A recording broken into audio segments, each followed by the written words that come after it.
Are we filming? Yes, we are. So, I'm under a little pressure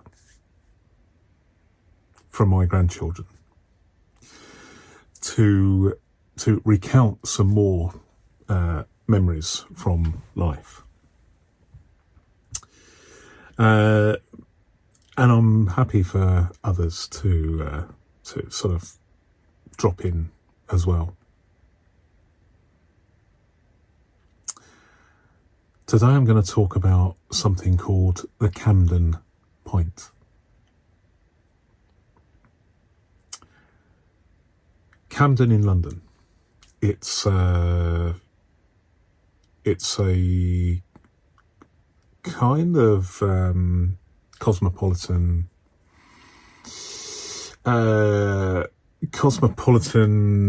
quite famous, bohemian almost, part of London, just north of Euston. It's in fact I walked it recently, there and back, and I spent the evening and the night photographing Camden. But there's this pub called I can't remember what it's called actually, but it's just this pub. I call it the Camden pub. And it's normally rammed, especially at weekends. And it's right by Camden Locks. So there's a lot of tourists, locals. It's very, very popular with disparate communities within that area of North London and beyond. And it's a target, and for me it's the Camden pint. I'm not a drinker. I certainly was in my teenage life, but I'm in my 60s now. I'm not a drinker, but there's certainly something about a journey, with the aim being a pint. It's almost symbolic, especially for someone that doesn't drink very much.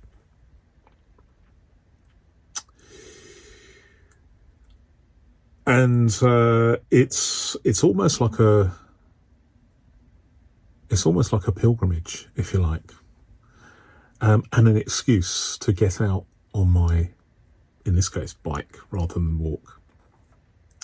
I like walking, I like riding my bike. I've liked riding my bike ever since I was a small child. It gave me a kind of sense of freedom that I think a lot of people have when they get their first bike. I live, as the crow flies, 50 miles north of London. But there's this canal. There's this canal called the Grand Union Canal. I think it was called the Grand Junction Canal before. I mean, these canals, if you're unfamiliar with the canal network in the UK, the canal network was started generally in the 1780s, 1790s, and they were the motorways of their day. They turned night into day from a point of view of the transport of goods, particularly heavy goods like coal. And the canal goes past my house, and so there's this romantic idea that you can, without even carrying a map, armed with the knowledge that the canal goes to London, or if you turn north it goes to Birmingham, there's this romantic notion that you can, for some, including me, you can get on the canal and walk, or in this case, ride your bike.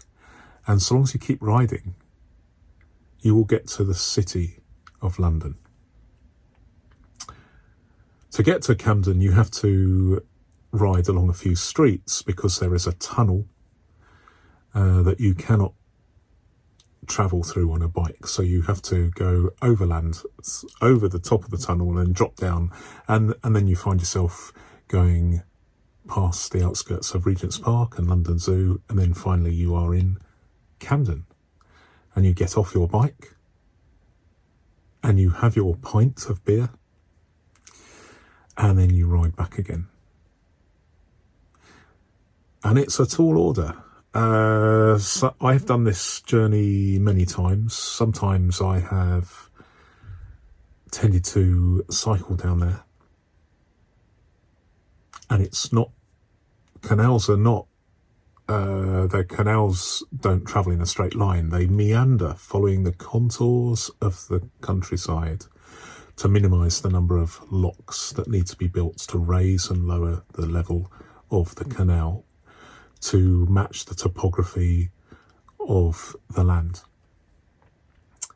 In fact, from my house to Camden, it's 75 miles by canal, towpath, footpath, which goes alongside the canal. The reason for this towpath, it's called a towpath because early boats used to be pulled by horses, and so you needed a footpath by the side of the canal to facilitate the horses towing along the path. Towpaths. So it's a heck of a way. But on a couple of times, I've actually done this there and back. And I want to talk about that.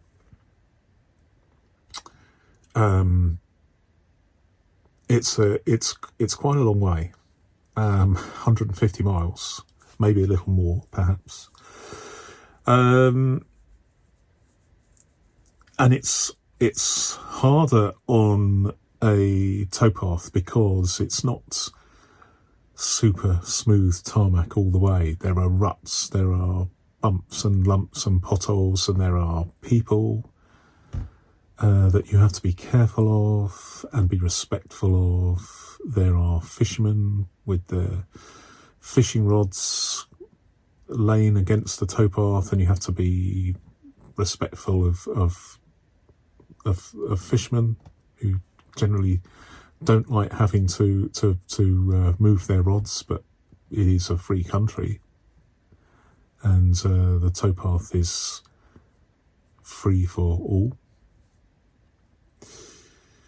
But I was looking out my window one day, and it was the dawn was coming up, and from my window I can see, almost unbelievably, I have the best, well, I've moved house now, but I had what I consider to be the best view in England, right up in the attic space.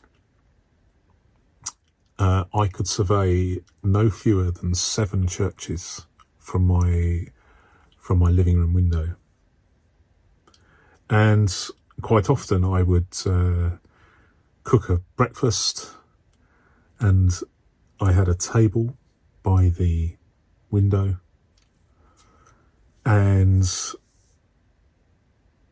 I had my breakfast looking out this window, and it was a sensational and therapeutic view. And I had been working all night, working on my computer, writing. I hadn't been to bed, so I'd already been up since Friday morning, and it was now Saturday morning, and the sun was coming up, and I just thought, do you know, I just fancy just doing a bit of cycling, maybe a few miles there and back. I just finished my breakfast, very early breakfast at dawn, which was kind of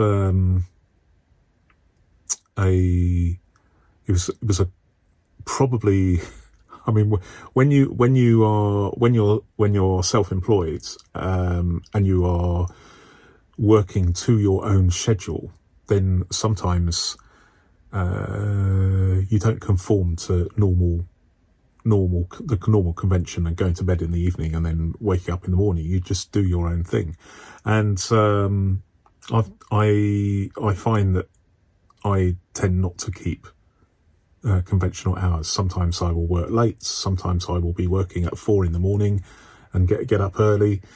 And that day was just one of those days where I'd already been up all night. So I guess I'd been up 24 hours. And I decided, you know what, just before I decide to call it a night, if you like, or call it a morning, I'd do a few hours on my bike because it's just such a lovely day. So I got on my bike and I decided to head south along the towpath by the side of the canal. And I had a puncture. I had a puncture after about 3 or 4 miles. I had a puncture in the front wheel, changed the inner tube rather than fixing the puncture, and carried on. And I continued to carry on, and I got to Leighton Buzzard, where I thought I might turn round, and I decided to go on. I pressed on a little bit more, and a little bit more, until I was going through Watford. And I found myself going, I didn't feel tired. I should have by rights felt tired, but I didn't feel tired. And I just kept going and going. And to cut a long, winding story short, I did not stop until I got to Little Venice, which is a delightful part of the Grand Union Canal in London, where there are lots of people living on narrowboats. I mean, it's very picturesque. And then I got onto the road network and cycled through the streets and dropped down onto the canal again, cycled round this lovely arc of Regent's Park until I got to Camden, where I celebrated my 75 miles with the Camden pint. But by now it was late afternoon. And one of the things that I think many people experience is that once you have reached your destination, once you have accomplished your challenge, on the return journey, suddenly the adrenaline level drops, and you have, in my case, the realization that here I was in London, having been up for 38 hours already, and having the prospect ahead of me of the inevitability of darkness without any bicycle lights and without any potential to do anything other than make that return journey another 75 miles. So there's a real contrast there between the elation and the determination and the excitement of just keeping going, contrasted with the not depression, the realization that it was the journey had most. I hadn't even completed half the journey yet. And so I cycled through London along the canal to Bull's Bridge and then turned right, heading north. And by the time I got to Berkhamsted, which is a famous town north of London, where William the Conqueror built one of his early castles back in 1066. It was dark, pitch black, and by that time I was probably more tired than I thought I was, because there are these arched bridges. They call them humpback bridges for obvious reasons. And there's one of these at Berkhamsted.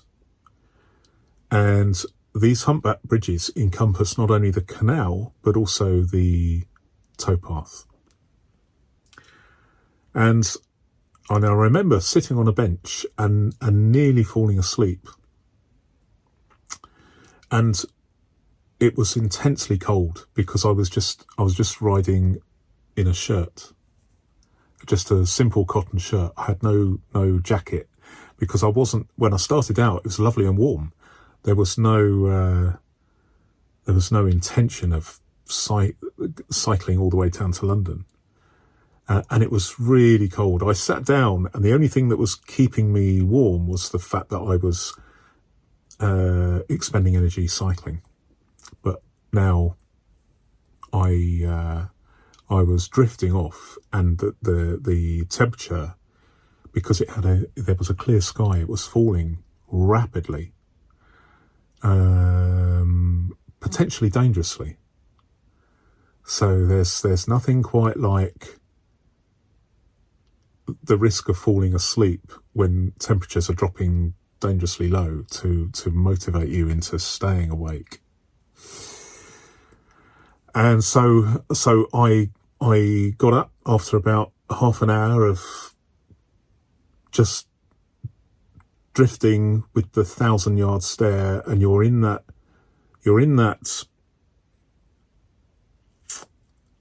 transition between being awake and being asleep, where you are fighting it and not really keen to fall asleep, but your two sides of your brain are competing with each other. But the side that encouraged me to keep going for safety reasons won in the end. And I remember for a little while walking my bike along the towpath, still in Berkhamsted town. And I remember stooping because the way the curve in these these humpback bridges occurs, sometimes you have to stoop your head. And I remember doing this, and I remember looking down and thinking, why is my front wheel of my bicycle sinking into the tarmac? And I found it alarming. And it was only a few seconds later I realised that my front wheel wasn't sinking into the tarmac. It was gradually sinking into the dark, pitch black water of the canal. And so my bike was gradually dropping down into the canal while I was still standing, holding my bike, but walking just on the footpath itself. And that was a wake-up call. That was a real wake-up call, because I'm not one for hallucinating. I'm not one for staying up 2 nights on the trot. I can stay up all night. I think many people can do it, and they should try it. It's quite enlightening. It teaches you things about yourself, whether you're a younger person or an older person. Staying up all night is an interesting and fascinating exercise. But staying up 3 days and 2 nights without sleep, that is something that I suspect many people don't experience in their lives. But I have. I have not done it very often, but this was a time, and I know that certainly I could probably have managed it in my teens, but in my 50s, in my late 50s, this was probably something that was a step too far. I think you would be able to do it if you had to do it, but it's probably not advisable if you're doing something potentially dangerous like riding a bike alongside a canal at night. And it is dangerous because, for instance, if you walk your bike or ride your bike through the Tring cutting, the way which was a feat of engineering 200 years ago, you'll have to Google it. A massive structure, a deep cutting through which the canal passes. It blocks off so much light that it is almost pitch black. There's no light pollution to speak of, because with a clear night, there's no light bouncing off the clouds. So it was black as pitch, and I had to, along a very narrow, muddy path, and it's always muddy on the Tring cutting. Even in the height of summer, it's very, very muddy. I had to be very, very careful to walk carefully along a very narrow path, much degraded, not really maintained. And there was a risk, especially with fatigue, of falling in and maybe having a little bit of bother getting out. Who knows?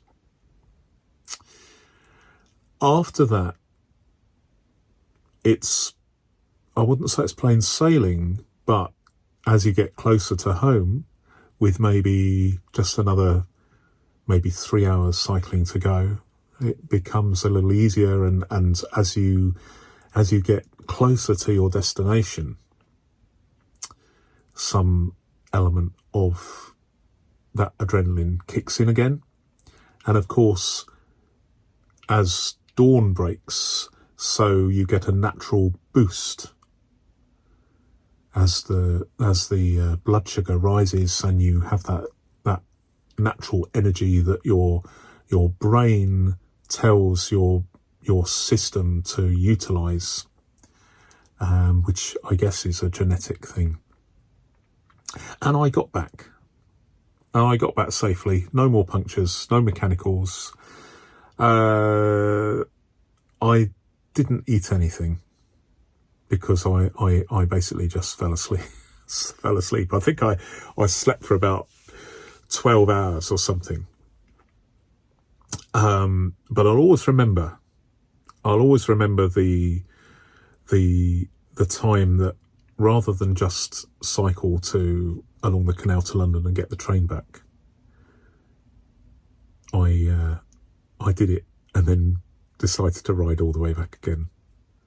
And this is the true spirit of what some people after me have been inspired by and completed: the Camden pint.